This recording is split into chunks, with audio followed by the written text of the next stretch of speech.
ठीक है। Question number 6 से हमने स्टार्ट करना है। Find the volume of the tetrahedron with the vertices. ठीक है, 1 एंड 2। ठीक है, आपने क्या करना है, वॉल्यूम ऑफ द टेट्राहेड्रॉन निकालना है। वो आपको पता है किसके पास किसके इक्वल होता है, 1/6 u डॉट v + w। ठीक है, तो उसमें विद द वर्टिसेस, अब इसमें इसने वर्टिसेस दिए हुए हैं। ठीक है, वर्टिसेस दिए हुए हैं, उसने ये नहीं कहा कि ये हमारे पास क्या है, मतलब ये मीन्स ये क्या आ रहे हैं, हमारे पास पोजीशन वेक्टर्स आ रहे हैं। ठीक है, ये 4 पॉइंट्स हैं जिनसे हमारे पास क्या निकलेंगे, 3 वेक्टर्स निकलेंगे और फिर हमने आगे सॉल्व करना होगा। ठीक है, तो 6 का हमारे पास ये क्या है, फर्स्ट वाला पार्ट है जिसको हम सॉल्व करने लगे हैं। ठीक है, फिर उसके बाद जो नेक्स्ट है, कुछ हमने बेसिक्स पढ़ने हैं और फिर नेक्स्ट उसको आगे लेके चलेंगे।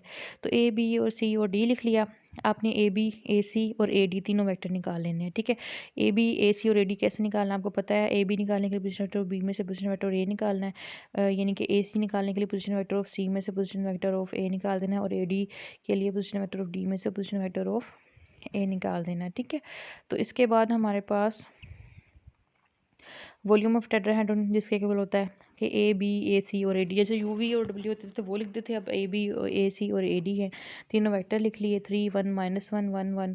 ठीक है, वो लिख लिया। उसके बाद आपने क्या डिटरमिनेंट खोला और आंसर निकाल लिया, बिल्कुल वैसे ही है। ठीक है, इसी तरह आपके पास सेकंड वाला पार्ट है वो भी ऐसे ही होगा। अब आ गया वर्क डन। आपको पता है वर्क डन क्या होता है, फोर्स और डिस्प्लेसमेंट का डॉट प्रोडक्ट होता है। If a constant F acts on a body.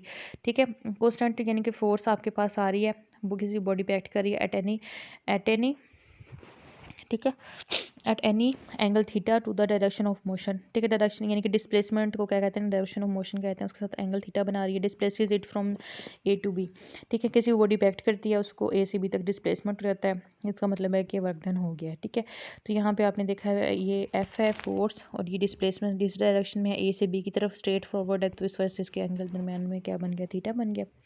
A B आपका डिस्प्लेसमेंट है, यहाँ पे अगर डी से रिप्रेजेंट करेंगे तो डी लिख लेंगे, ए बी लिखा हो तो ए बी कर देंगे, यानी कि दो वेक्टर्स का क्या आ रहा है, डॉट प्रोडक्ट आ रहा है, यानी कि एफ डॉट डी के इक्वल आ गया। एंड पे भी देखें तो mode of F cos theta हमारे पास ए बी आ गया, तो एफ डॉट ए बी का फॉर्मूला बन गया। ए बी क्या डिस्प्लेसमेंट है आपके पास। ठीक है, क्वेश्चन नंबर 7 है। क्वेश्चन नंबर 7 में आपको क्या गिवन है।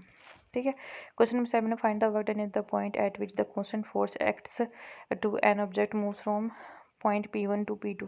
2 पॉइंट्स दिए हुए हैं। ठीक है, सबसे पहले आप क्या करोगे, डिस्टेंस निकालोगे।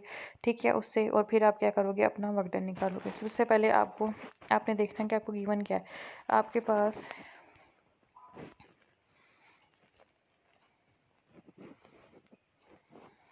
फोर्स गिवन है। ठीक है, अच्छा,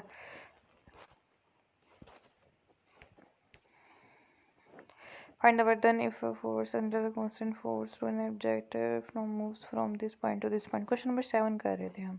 ठीक है, क्वेश्चन नंबर 7 गलती से हम 8 पे आ गए। क्वेश्चन नंबर 7 हमने करना था। ठीक है, फोर्स दी हुई है सीधी सीधी, आपको 2 पॉइंट्स दिए हुए हैं, आपने क्या निकालना है, P1 P2 निकालना है। पोजीशन वेक्टर ऑफ P2 में से आप पोजीशन वेक्टर ऑफ P1 निकाल देंगे, तो आपके पास P1 P2 और यही आपका डिस्प्लेसमेंट होता है, जैसे हमने अभी पढ़ा था। ठीक है, तो D is equal to -I + 3J + 8K आ गया, तो आप अपना F डॉट डी ले लेना है, F और ये डॉट D आ गया। 4 × -1 + 3 × 3 + 5 × 8, तो इसे ऐड सब्ट्रैक्ट करने पर आपके पास 45 यूनिट्स आ गए। ठीक है जी, उसके बाद आपके पास आ गया क्या, क्वेश्चन नंबर 8 आ गया। ठीक है, क्वेश्चन नंबर 8 की पहले हम स्टेटमेंट पढ़ लेते हैं। क्वेश्चन नंबर 8 की स्टेटमेंट है, particle acted by a constant force. 2 forces दी हुई इज डिस्प्लेस्ड एट ए और बी। 2 कांस्टेंट फोर्सेस दी हुई हैं, मतलब आपने पहले इन दोनों को ऐड करना है, इनका रिजल्ट निकालना है। ठीक है, ए बी पॉइंट दिया हुआ है, दोनों पॉइंट्स का आप डिस्टेंस निकाल लोगे, यानी कि बी में से ए के पोजीशन वेक्टर निकाल दोगे। फाइंड द वर्क डन, तो वर्क डन के लिए आप क्या करोगे, एफ डॉट डी कर दोगे। ठीक है, तो आपने क्या किया यहाँ पे देखिए, आपके पास क्वेश्चन नंबर 8 में given that F1 is equal to this, 2 forces दी हुई है। ठीक है, नेट फोर्स या रिजल्टेंट फोर्स निकालने के लिए आप क्या करते हो, रिजल्टेंट फोर्स के लिए हेड टू टेल रूल से 2 वेक्टर्स को ऐड करते हो। जैसे आपने इस तरह एक 2 फोर्सेज को क्या कर दिया, ऐड कर दिया, F निकल आई। ए बी आपके पास 2 पॉइंट्स मौजूद है, वहाँ से आपने क्या करना है, डिस्प्लेसमेंट निकालना है। पोजीशन वेक्टर ऑफ बी में से position vector of A minus कर दिए, फिर वर्क डन के लिए F डॉट डी कर दिया। ठीक है, तो ये आ गया। जो भी आपने आंसर निकालना है यहाँ पे डॉट प्रोडक्ट के बाद या भी डिटरमिनेंट के बाद, तो आपने उसके साथ यूनिट्स जरूर लिखना है। क्वेश्चन नंबर 9 आ गया उसके बाद। ठीक है, क्वेश्चन नंबर 9 की स्टेटमेंट देखें। Question number 9, the particle is displaced from point A to the point B. ठीक है, action of constant forces defined by 10 and this, ठीक है। और यानी कि दो फोर्सेस हैं हमारे पास, ठीक है, ए पार्टिकल और इसी तरह 2 पॉइंट्स जिसमें total work done by the, आपने क्या प्रूफ करना है, total work done by the forces is 102 units, ठीक है। तो ये आपने क्या करना है, प्रूफ करना है, ठीक है। क्वेश्चन नंबर 9 आपके पास आ गया, आपने वही लिखा, ए बी पॉइंट्स हो गए, उसी तरह डिस्प्लेसमेंट डी हो गए, दो फोर्सेज हैं, अब सॉरी आपके पास यहाँ पे 3 फोर्सेज दी हैं, तीनों की नेट फोर्स निकाली, F1 + F2 + F3, तीनों को ऐड कर लिया, फिर वर्क डन के लिए F.D कर लिया, ठीक है। डिस्प्लेसमेंट तो उसी तरह आपने निकालना है कि ए बी डिस्प्लेसमेंट निकालना है, तो बी में से ए वाले पोजीशन वेक्टर माइनस कर देने। क्वेश्चन नंबर 10 आ गया आपके पास। ये सारे जो है ना क्वेश्चन बिल्कुल एक दूसरे से 9 में बस आपको क्या दिया हुआ, 3 फोर्सेस दी हुई हैं, ठीक है। ये देखिए ना यहाँ पे क्वेश्चन फोर्स ये और ये, ठीक है, 3 दी हुई हैं। उसके बाद क्वेश्चन नंबर 10 जो है हमारे पास आज का लास्ट क्वेश्चन है, force of magnitude 6 units acting parallel to this displacement the application form this point to this, ठीक है। यानी कि अब उसने क्या किया, मूव करवाया, ठीक है। कि आपके पास फोर्स की मैग्नीट्यूड दी हुई है 6 यूनिट्स और ये उसकी क्या दी हुई है, डायरेक्शन दी हुई है, ठीक है। पैरेलल की जिसकी होगी उसका मतलब है कि इसके पैरेलल तो इसकी डायरेक्शन, यानी ये यूनिट इधर से यूनिट वेक्टर निकल आएगा, इधर से इसकी मैग्नीट्यूड निकल आई और ये क्या हुई, एप्लीकेशन होगी।